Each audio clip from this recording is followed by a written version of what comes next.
Hi guys, my name is Hannah Morrison, and I just wanted to talk about Stravinsky's The Rite of Spring Part 1. My initial thoughts kind of brought me back to when I was in ballet, and I was in the Nutcracker.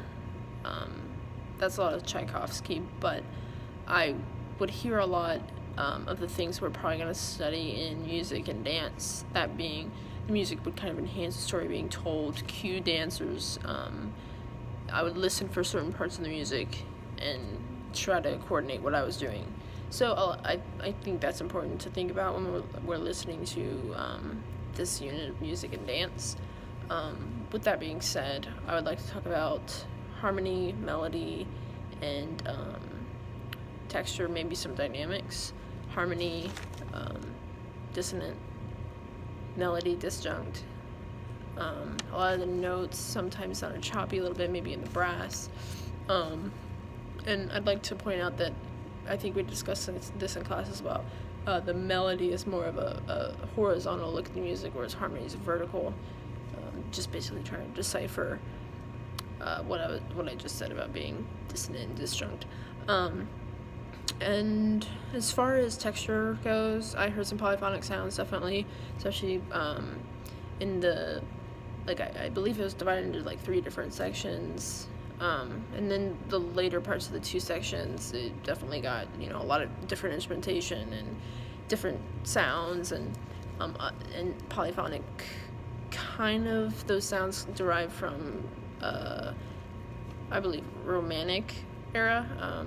And this piece also, I see a lot of other parallels with Romantic era music, that being maybe the orchestral use, the high range, and then the polyphony, like I mentioned, and the time that it was composed, and just building off of that, maybe talking about the dynamics as well, because I feel like that was really important. A lot of times it would start slow and get a little faster.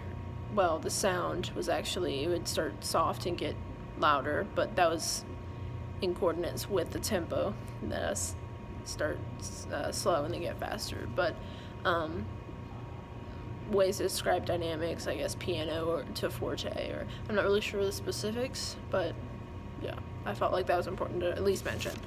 And I guess in talking in terms of modern day music, I wrote down its name because I don't want to say it wrong. It's Ludovico Einaudi.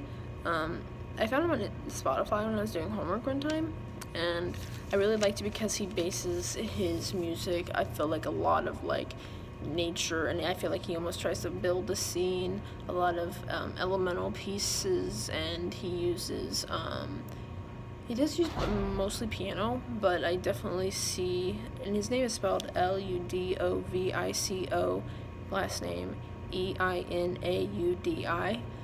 So if you look him up, maybe you can see what I'm talking about. I think he's really cool, and he sets the scene and has certain things that he just kind of incorporates in his music that I find interesting. And then maybe John Mayer, more of a contemporary artist, tells a story, kind of folksy. So maybe if you guys, look these people up, and maybe you'll see what I'm talking about. I don't know if it's too far of a stretch, but I felt like those are the first people I thought of. So I hope you like this little video and discussion, and thanks for listening. Bye.